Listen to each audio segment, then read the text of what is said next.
Hey, what's up everyone? John at The Geek here, and today I'm going to be setting up this HP Pavilion G6 1D38DX. Essentially, this was a laptop that was bought for a friend of mine that's going away to college, and they wanted me to set this up, so I just thought I'd make a video on what I go through setting up laptops or setting up new computers and whatnot. So a little bit about this particular laptop is that it's a second generation Intel Core i3 2350M processor. This is a Sandy Bridge level processor, and so it's got 320 gig hard drive, which isn't bad for starters, right? And a 4 gigs of RAM, which is also pretty sufficient for a college scenario for office productivity. However, for multimedia and graphics, I'm probably going to use a little bit more than 4 gigs. I recommend 8 gigs now that RAM is so very inexpensive. DVD drive, 15.6 inch screen, and it's using the HM65 chipset. Wireless LAN, comes with Windows 7 Home Premium. I think they paid about $380 out the door. That's included tax and everything, all that jazz. $380 out the door from Best Buy, right? So it's just pretty good deal, pretty decent. All in all, it's a pretty nice laptop. I'm gonna go ahead and go through, I guess some of the way it looks and all of the things that it comes with. Alright, so here is the look at the top, and even though it's shiny, glossy looking metallic finish, it is not made of metal, it's actually plastic, which is fine. Then we have the inside here, nice full-size keyboard, which is pretty good, standard affair with the settings and whatnot. I really like that there's only one button for the power and not one of those dedicated buttons for all kinds of other gizmos and stuff like that, because those just have the tendency to fail or break on you, and I really like that. The hinge is pretty good, sturdy, right? It's very basic, simple, sleek. It's all glossy plastic all around the bezel here and on the hand rest, but it is going to be fingerprint prone. So down on the trackpad here we have 2 left and right buttons, separate buttons, and then we have a kind of a textured trackpad here. It's not a matte finish, and I personally do like the kind of little dimples here on this. It adds a bit of texture to it, so you can kind of feel and you know what's going on or stuff like that. And then we have I guess a touch sensitive off button to turn off the trackpad so that you don't accidentally hit it while you're typing. And so that's pretty much it for the front there. There is also a camera on the front there, right? Webcam.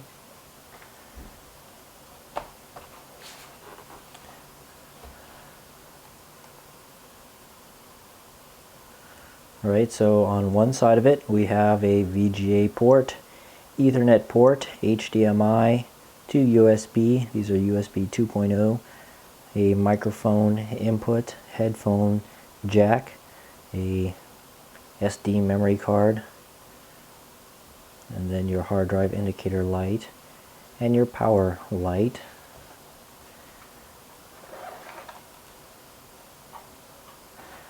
And then on the other side we have the optical drive, and then we have another USB port, a power connector, and a Kensington lock.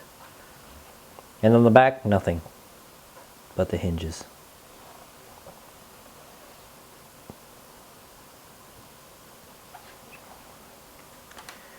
And on the front we have SRS Premium Sound by Alltech Lansing, which isn't bad. So I wanted to make this video for those of you who just bought a laptop. Either you just got a laptop for the holidays or you got one for college, This is pretty much a very basic run through. I can't say that this will work totally completely for every laptop, but for the most part, a lot of HPs this will work for, and a lot of other laptops like Asus, Toshiba, whatever, all those other laptops.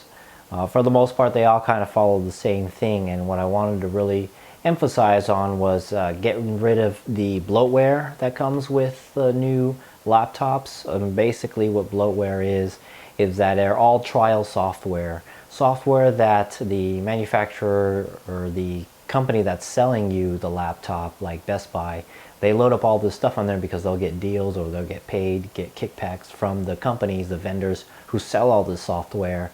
If they allow them to put on these trial softwares, a lot of them are going to be like antivirus programs, which come with like a 60-day trial. After that, you're kind of on your own, and if you don't do anything about it, it just kind of bogs down your system and keeps reminding you things, and it's kind of annoying after a while. Other softwares like games, a lot of games only come with 30-day trials, and then all kinds of other utilities and programs. But you kind of also have to know which to uninstall, and there's other software as well that the manufacturer themselves, like HP, they make their own software to put on here to manage all kinds of things, to try to give the user experience, you know, a better usability with their hardware and stuff like that, and their own custom kind of software. That would be also considered bloatware. It just takes up space.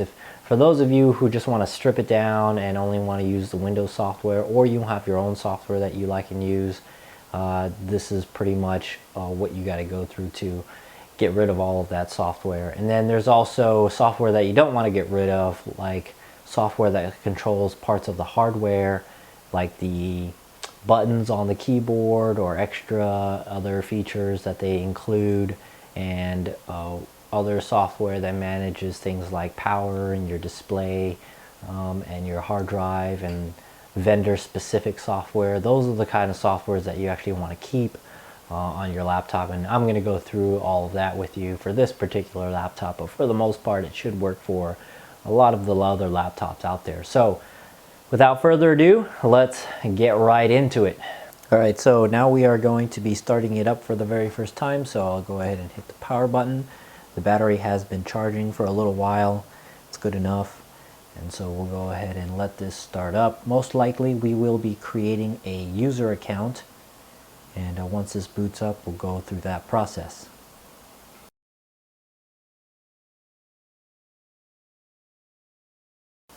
Okay, so the first screen we are presented with is this country, time, and keyboard layout. So we'll go ahead and click on next. Then you're going to type in a username, and so I'm just going to go ahead and type in a generic admin. Alright, so now it's asking for a username and password, and I recommend that you do use and create a password here. And so once you type it in once, you'll type it in again. I suggest using at least 8 characters with a combination of letters and numbers, and you can even give yourself a little hint here so that you can remember your password. And this is typically used to log into the laptop when you first start it up. So I'm just going to skip it for now, and I'll click on next. And then you can accept the 2 licenses here. Click on those checkboxes and click on next. And use the recommended settings for installing updates. Check that the time is correct, and which the time is not correct. So I'll go ahead and change that now. And then click on next. Right, and then we can click on and connect to a wireless network, but I am actually connected with the Ethernet cable, so I'm just going to go ahead and skip this process.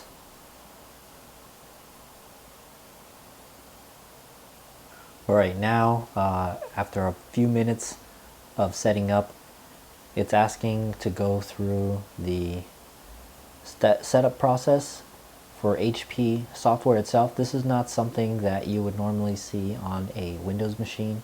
This is something entirely on the HP side of things. So this is completely HP software, and I'm going to go through the registration process later, or not even at all.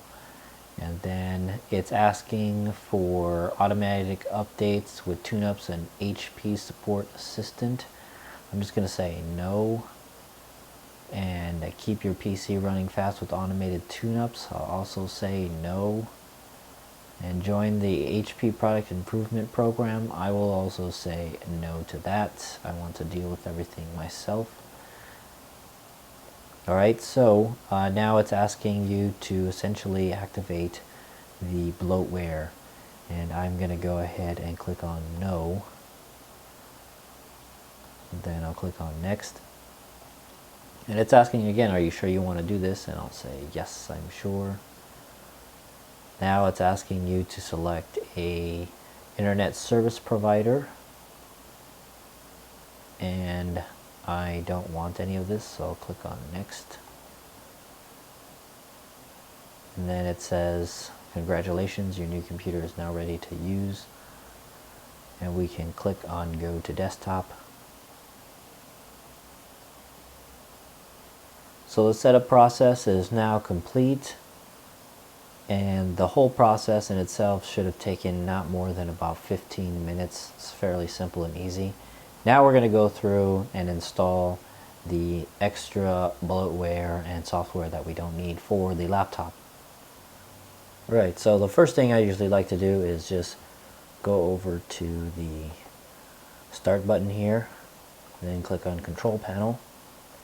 And now we're going to go ahead and uninstall some programs, and it's a little disorienting to choose which one do we need and which one do we don't need. And so we're going to go through that now. Now, every laptop is different, and not every laptop are going to come with the same exact software, but hopefully I'll be able to help you pick and choose the right ones to get rid of. Right off the bat,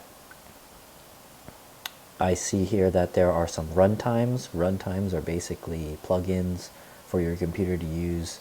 An example here would be the Adobe Flash Player, Adobe Reader, as well as Shockwave Player. Now you need all of these programs here to be able to visit sites that use Flash Player, read PDFs, and visit sites that have Shockwave players built into them.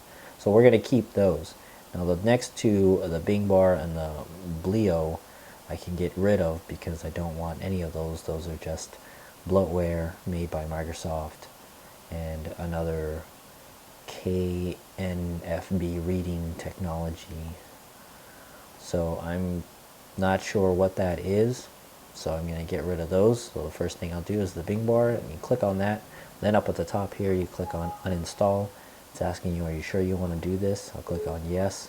Now the UAC is coming up, which is kind of annoying, and I'll get rid of this.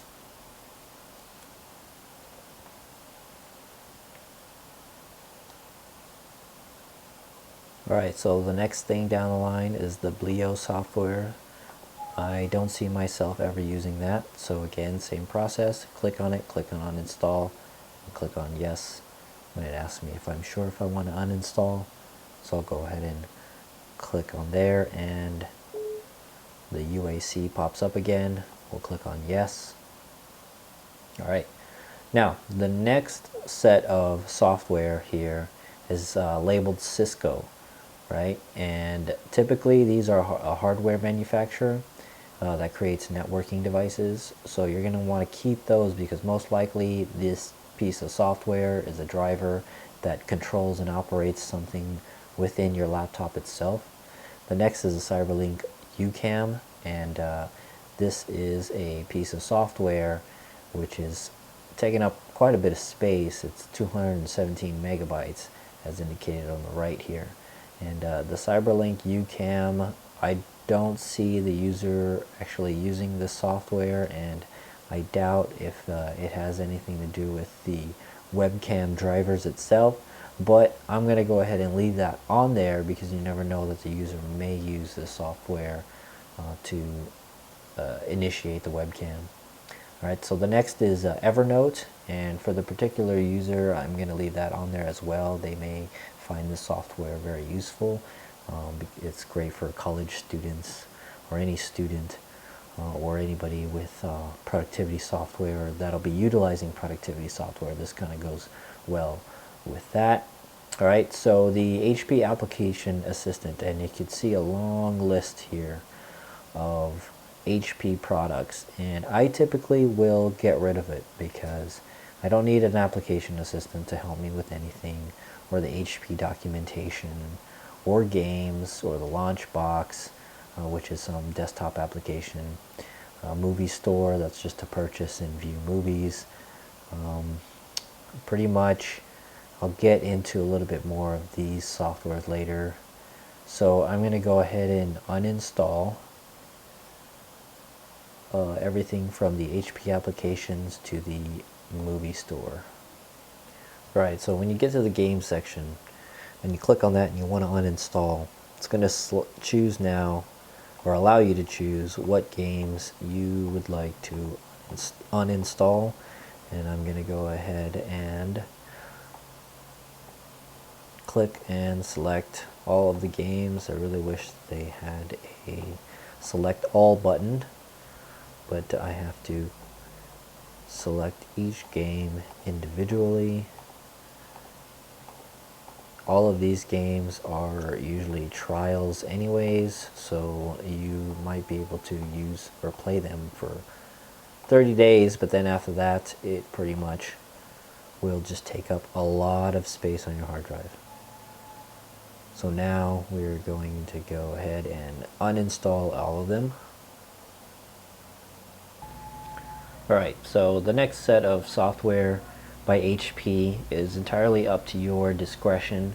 On-screen display, power manager, quick launch, these are all software that sort of manages the hardware for your laptop. Now all of these things Microsoft or Windows 7 does have already automatically built into it. So I'm going to go ahead and uninstall this, but you can leave this on here just so that you can use the software that HP has developed for its own laptop to use in place of the built-in Windows management tools. So for the first time user, you can go ahead and keep these, use them for a little while, but if you decide that it's just not what you want, or it just seems a little sluggish, or it's just too complicated to manage, you can go ahead and uninstall this later and it just won't harm your machine. You just let Windows take over with its own set.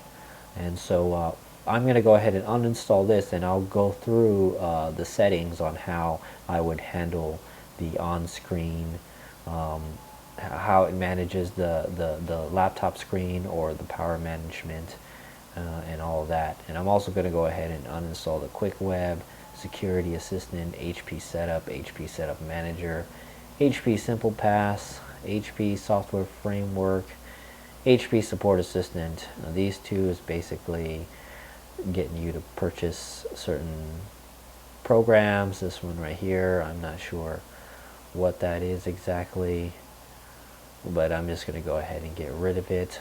None of this will stop the laptop from working, or any of the hardware within the laptop from working or functioning properly. We'll get to that actually in the Intel section right here. But for the most part, all of this HP stuff I'm pretty much going to get rid of. Alright, so we just finished uninstalling all of the HP software. Now we are up to the Intel software, and we are going to actually leave all of these here because these are drivers that allows your hardware to communicate with Windows or to work properly in Windows. So we have things like identity protection technology, I don't know, I'm not sure what that is. Control center for controlling things, your HD graphics drivers, which is really important, management engine components, and rapid storage technology has to do with your storage. And so we're going to leave all of that. Next we're going to go to the Microsoft Office 2010. I'm going to leave that because the person will need to activate that for the office productivity needs. Microsoft Silverlight, this is just like the Adobe Flash software up here. It is used for various products. One that you might be familiar with is Netflix, and that runs on Microsoft Silverlight. So you're going to need that to be able to view certain web pages, video content, right? And then all of these programs right here by Microsoft, you're going to need. This is software that other programs need, some of which, for example, Microsoft Office will use some of these software here that you'll need. So we're going to leave all the Microsoft products there. Now next, all the way down to the Norton Internet Security, I'm going to be installing Microsoft Security Essentials on here. So I'm going to go ahead and uninstall this. And I want to click on please remove all user data, including my stored passwords and quarantine contents. This is a brand new laptop, so none of that is on there. So I'll go ahead and click that, and then click next to uninstall. And this should take a few minutes, not too long, and a restart may be required. So we'll just wait for this to finish. And as I expected, a restart is required, and typically it is recommended to restart now, so you can go ahead and click that and then get back into the uninstall process. But I'm going to be a rebel and click on restart later so I can continue on. Right, so the Realtek Ethernet controller driver, dead giveaway there, the word driver, you're going to want to leave that. This is how your Ethernet card works, or Ethernet port. Same thing with the card reader for your computer, usually anything by Realtek. You're going to want to leave there. So the wireless device is a Realtek device, and you're going to need the drivers. Otherwise, Windows will not be able to recognize these three pieces of hardware, so you're going to want to leave that. Next is Skype, and I'm going to go ahead and leave that, although I do recommend downloading and installing the latest version. I don't know if that is the latest version, but the user most likely will be using Skype. Synaptics touchpad driver, that is for the touchpad built into the laptop, and I have seen this uninstalled and the touchpad still works fine, so it's up to you. I would recommend just leaving it there. VIP access SDK, this is by Symantec. This was a Norton product, so I'm going to go ahead and uninstall that. Right, and it's a very quick process there.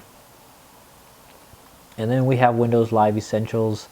This just is a suite of programs that allows you to download even more programs from Microsoft. The only one program that I recommend using is Microsoft Security Essentials.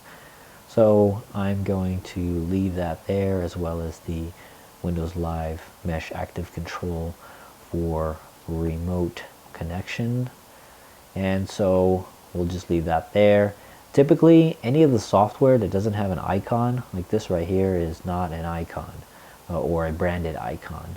You're going to want to leave it in there. And then all of these other ones, they are drivers, but they just happen to have their own icon because it's a company called Realtek. So for the most part, this machine didn't have too much bloatware on there.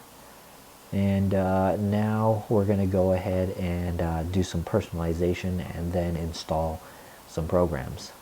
Okay, so the next steps that I'm going to do is purely for personalization purposes. You don't necessarily have to choose the same options as I am. This is just my own personal preference on how I usually set up a laptop. And so first things first, the desktop here, we have some icons that I will never use. And this is, again, more bloatware. These are shortcuts to certain products found online on the internet. So I'm going to go ahead and delete that. And typically what I like to usually have on my desktop are my desktop icons. And if I right click on an empty space on the desktop here and go to personalize, you can choose different themes that you want for your desktop. That's up to your discretion. But changing desktop icons, if you click on that, you get to select here what you want on your desktop. And typically I'll do computer and user files, and that's about it. I'll leave out network and control panel because it's not my laptop and the user is not going to really know what those two are about. So I'll click on apply, and if we go back to the desktop here, we have our home folder, I guess you could call it, or the user folder, and the computer, so that you can access the rest of the computer area, hard drives, thumb drives, disk drives, all that. And then here's the user account, and I typically like to put my downloads folder onto the desktop, so I'll right click on that and then I'll click on send to desktop, and it creates a shortcut, right? So it puts a shortcut here on the desktop to this folder in my admin folder. Just eliminates an extra step of having to actually go to here and then double clicking on your downloads folder. So when you double click on it, it goes right to your downloads folder there. And don't worry, if you delete this icon, you don't delete the downloads folder. You're just deleting the shortcut to that folder. And you can do that again with any of these folders here. You might want to have my documents. That's a very commonly used folder to have on the desktop. There. Alright. And then the same thing down with the taskbar here. You can access certain folders with this, and we'll get to adding some icons down there once I install some programs. But the next thing I like to do is power management. So right down here on the bottom right, you can click on the power button, and we'll go to more power options. And instead of using HP recommended, what I like to do is high performance. Ooh, and it turns my screen brightness all the way up. For the purpose of recording this, I need to keep the screen brightness all the way down, otherwise it's going to look so blown out. Alright, so I'm going to keep that there, and we'll go back to changing that later. So over on the left here, we can choose what the power button does. This is a very important step for me personally. And when I choose, when I click on the power button, what I like it to do is actually shut down. Just shut the machine off, not go to sleep. It's a very, very common mistake that people think that when they hit the power button that the machine is shut down, when in actuality it just goes to sleep, and then your battery drains, your machine overheats while it's in your bag, and that's not good. Same thing with the closed lid. This option here to close the lid, I don't like that it goes to sleep when I close the lid, because oftentimes if I just close the lid for like 10 seconds just to move from one spot to another, it ends up going to sleep, and then when I sit back down and open it up, I have to wait for it to actually finish going to sleep and then waking back up again, and that just takes a few, like up to a minute, and that's just annoying. So when I close the lid, it does nothing. Same thing while it's plugged in or on battery. So you have two options here. When you're on battery, you're not plugged into the wall, you have this set of options, and then when you are plugged in, you have those set of options, but I like to keep them both the same. So just go ahead and click on Save Changes. Now click on when the computer goes to sleep. Now this one is up to your use case scenario. So on the battery, as soon as you click or unhook the power and it goes on to dimming the screen, you can select this. So maybe after 2 hours it'll dim the screen for you, indicating that your batteries are either going to die or just to save power. When it's plugged in, it never dim the screen because you've got unlimited, or your power is not going to be going out anytime soon. Turn off the display on battery. Typically, if you're away for longer than 30 minutes, it's time to turn off the screen. And then plugged in, I never usually turn off the screen. Put the computer to sleep, never. Adjust the brightness. So when you go on battery, or when you unplug the laptop, it'll set the brightness to halfway here, right? So I'll just click on Save Changes.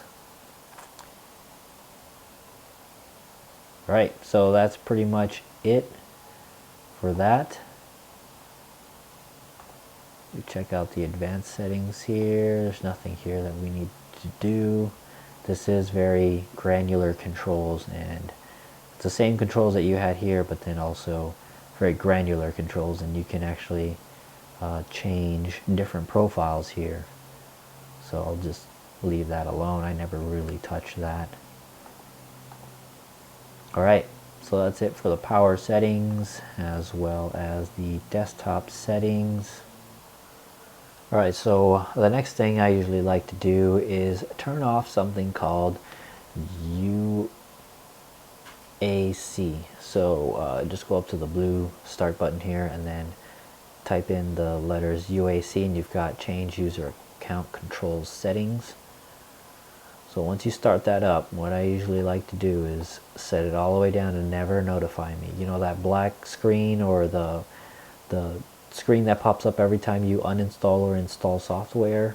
Well, I typically like to turn that off. Now, if you're not sure about the type of user you are, or safety, then I recommend that you leave that to this setting here. Basically, it tells you that anytime a piece of software will install itself or uninstall itself or do something, it will notify you like that.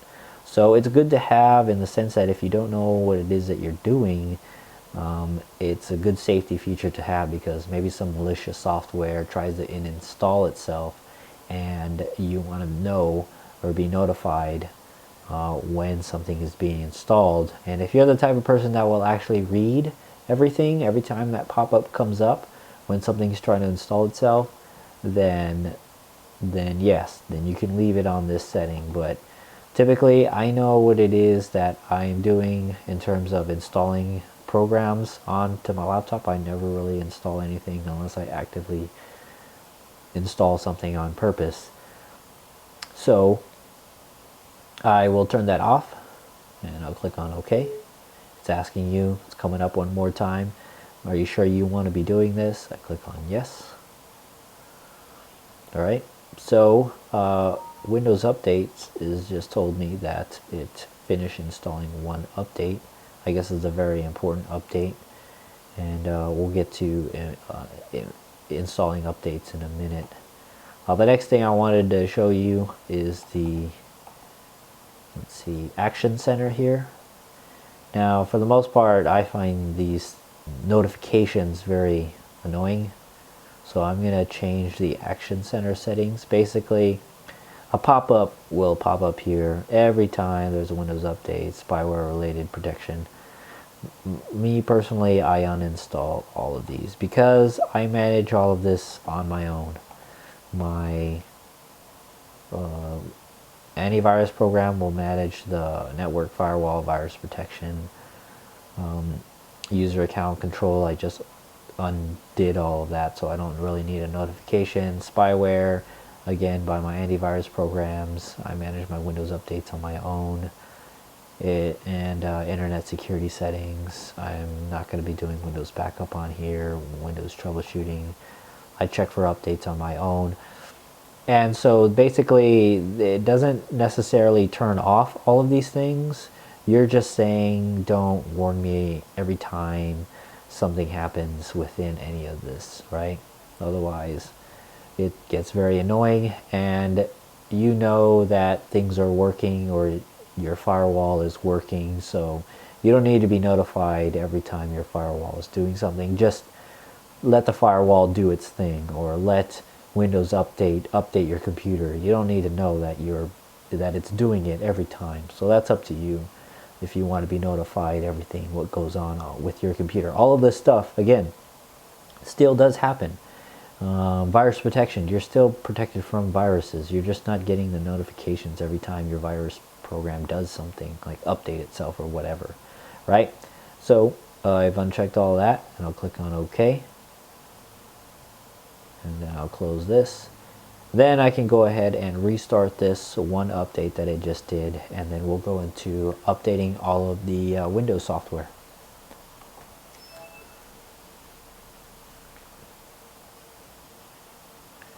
Alright, so after our first restart, we're going to go ahead and manually update our computer. So we go to all programs here, click on Windows Update. Right, and right off the bat it sees that there are 42 updates, which is ridiculous. So I'm going to click on this select all button here and choose all of them. We'll go into the optional one. We'll go ahead and update these as well. It's updating Synaptics and a couple of other updates. Right, and then we'll click on OK, then install updates. And this process is probably one of the longest processes that you'll do while setting up your brand new laptop. Click on I accept license terms, click on finish, and prepared to wait depending on your internet connection speeds as well as how fast Microsoft wants to upload the updates to your laptop. And this could take a range from anywhere in between 30 minutes to an hour to complete, and this is just the first wave of updates. This is like the updates, the pre-updates to the updates, right? You don't really fully get your updates until you have Service Pack 1, which I'm going to check right now. Yes, it already has Service Pack 1. So for the most part, this is great because this cuts down the updating process. Instead of 3 hours of updating, it only takes maybe 1.5 hours of updating for you. So we're going to let this process finish. It's going to ask for a restart. We'll go ahead and restart this and we'll check to see if there are any more updates. Alright, so the system is completely updated. Windows is fully updated after numerous updates and restarts. Everything is now finished updating. We're going to now install our software packages, and the site that I like to use is a site called ninite.com, and that is spelled NINITE.com.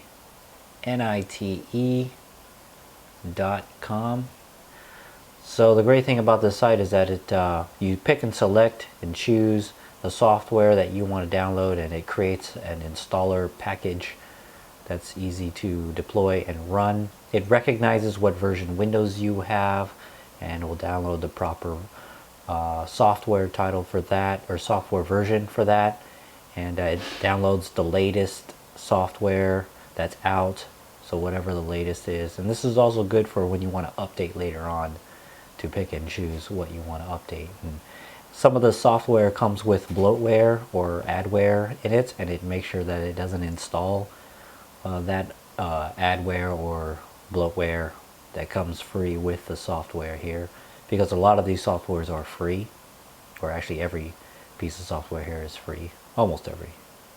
Yeah. So first things first, what I like to do is download Chrome and Firefox. Then I'm not going to do Skype here, although they do have Skype 5.10, and that's going to update the version of Skype that's already on here. There's other messaging programs here that you can go through and choose and select which one you want. Most likely the person using this is going to come across something that has to do with iTunes, like an iPod or whatnot, so I'll select that. VLC player is a great video player. K-Lite codecs, in case your computer comes across some funky codecs. There's that, and also video decoders and QuickTime. It's going to need that. So move on down the line to the runtimes here, and I'll select all of them. Even though the computer already has a lot of these built in already, it will go ahead and update it. And if it doesn't need to be updated, or you have the latest version already, then it'll just leave it out, which is great. Moving on down to imaging, I'm going to leave that alone. And then it already has Adobe Reader, but I'll select that anyways to see if it needs to update. And then the security programs, the antivirus, a great antivirus is Microsoft's very own Security Essentials. So I'll go ahead and select that. The other two that I normally would do is Malwarebytes or Super Anti-Spyware, but the user's not going to know how to use that anyway, so I'll just keep that out. Then you have file sharing programs here. Then you have cloud storage here, and I'll just leave that out. Evernote, it's already installed on here, but I'll click on it anyways to download the latest version. And then you have Steam for games. And then we have other utilities here the users probably really won't use that much, although they might use the CD Burner XP. TerraCopy is a great program for copying files over. Blurry Utilities is a great cleanup program. It's very easy to use. OzLogic is for defragging. I'll select that. And then TeamViewer is just purely for myself to be able to log into this computer, to remote connect to it in case I need to do some troubleshooting or repair or anything like that. And then a great zip program is 7-Zip. And then all of these programs are developer tools, and the user's not going to use any of that. So I'll go ahead and click on Get Installer, and if it doesn't automatically download the installer after a few seconds, you can just go ahead and click on the Download Installer button, and then in Internet Explorer here, we're going to go ahead and save this. I typically don't like to run it, and I'll click on Open the folder where it's in. It's located in the Downloads folder here. So I'll double click on that, and then click on Run. Close all these windows, and now it is going to download each of the titles one by one and install them. You can click on the Show Detail buttons here, and you'll see what it is that it's installing, its progress. And even though when it's done, you'll still see this to see if there was any problems. Alright, so Ninite has just finished installing all of the software, and you can go through and check to see if there were any problems. And as you can see here, the .NET has already been updated, so it didn't need to update that. So that's it for the software side, and now I'm going to be showing you a couple of hardware upgrades. Alright, so now what I'm going to be doing is showing you how to upgrade some physical components in this laptop, and that is the two most often upgrades. That is the hard drive as well as the RAM. Most likely the first upgrade you'll probably do is the RAM, and typically, even though this has 4 gigs, it's plenty for the average user. Later on down the line, or maybe right off the bat, you may find a good deal on memory, such as this one here for 8 gigs of memory for $50, or you can find 4 gigs of memory for $25, even between $25 and $30 to add into the existing 4 here. If this happens to have a single module of 4 gigs, and you can add in one more. Just make sure that it's DDR3. Typically 95% of the time, most any RAM will be compatible as long as it's DDR3 memory. So I'm going to crack this open, but first, before that, I'm going to actually open this up. Now, the bottom of most every laptop will be different, unless it's in the same series as this HP one, but Asus and other brands, Toshiba's, all that stuff, it's going to be very different in the back here. First thing I usually like to do is take out the battery here, and then also this particular laptop happens to be one single panel that manages the hard drive, the wireless card, and the RAM, and you can kind of look around to see where they leave some type of indication, some type of stamp here that indicates that sometimes the RAM is in a small little compartment on its own, the hard drive will be in a small little compartment on its own, and even the wireless card will be in a small compartment of its own.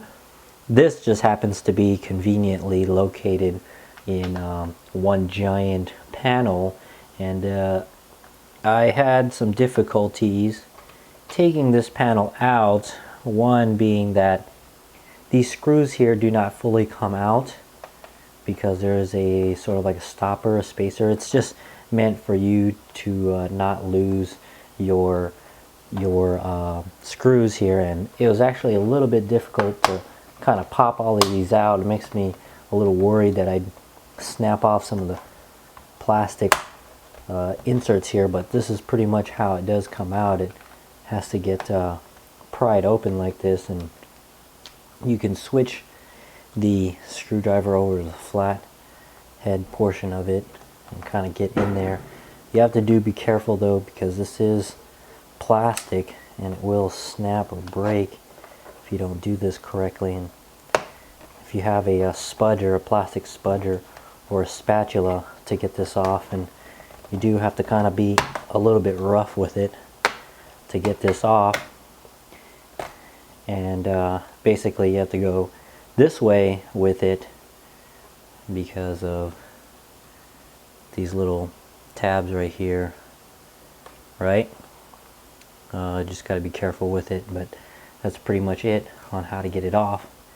Now we have the RAM here. We have an extra slot that's available, and we have the wireless card here, and we have the hard drive here.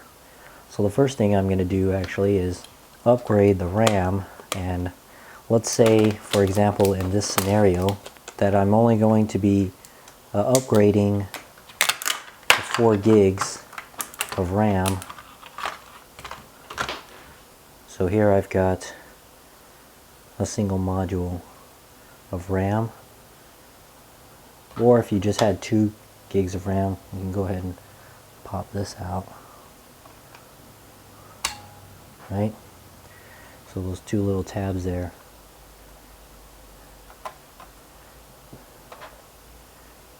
So we can basically, you just find this little slot right here, and there is a little slot right here on the RAM slot right there. You line this up. You go at it at an angle, a little bit of an angle. You line it with that slot.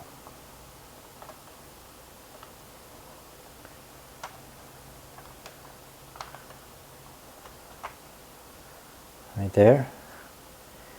And then you push down until it snaps in. Right? And you do the same thing again with the other module. Go in at an angle. Press down until the 2 tabs are locked in place, and then that's it. You've upgraded the memory. It's pretty much like that on almost all laptops. Haven't seen anything that was any different. You might have a laptop where it says it's got 2 gigs of RAM, but you don't see any modules or any extra modules, but you see 1 extra slot, and that pretty much means that the RAM is most likely integrated into the laptop itself. It's not removable, but you can have 1 extra slot to remove this RAM or to upgrade the RAM. Alright, so the next thing I'm going to show you how to do is remove this hard drive here. Now, most laptops, hard drives are going to be positioned in a different way, but this one particular one happens to have this rubberized kind of a vibration shock absorber looking thing, which looks pretty cool and all. And it also happens to be this little tab that you have to pull, and basically right here is where you have the connector for the SATA ports, and you want to be very careful with this, because this is where if you damage this, then it's pretty much not going to be able to connect and work anymore. Basically what we're going to do is we have to slide this, right? But it was a little difficult to do, so what I ended up having to do was kind of push it a little bit, right, on both sides here. You can kind of see the pins being exposed here, right? So once I pushed it out a little and also pulled at the same time, it's actually able to slide this out all the way. And so you want to go straight out until it's not connected anymore, and then you can go ahead and pull up and then pull this out. So for example, if you wanted to change this hard drive, you then have to unscrew it here and basically take out these 4 screws. Take this is a whole bracket actually. Take this whole bracket off, put it on the new drive exactly how you just took it off, and then slide this back in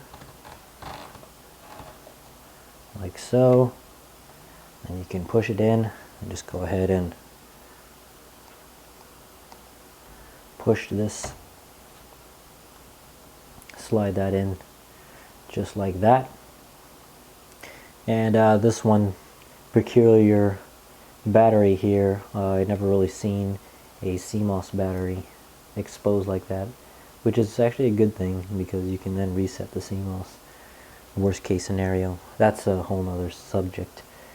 But essentially that's it. That's just the 2 upgrades that you would typically do in terms of the wireless card here. You don't really want to touch this unless for some reason it becomes defective and you have to change it, or if you need to upgrade it and you found the specific piece. This is a very specific piece for this particular motherboard. You can't just take one off of any other motherboard to put on here, so that I'm just going to leave that alone. But essentially those are the 2 main upgrades that you would be doing for this laptop. Alright, so I hope you enjoyed this video. I hope it helped out for you. Please comment, rate, thumbs up, thumbs down, whatever. If you know other people who have gotten a new laptop, share this video on your social networks or send them this video, and maybe this will help somebody out who just bought a laptop. So once again, thanks for watching, and I'll catch you guys later.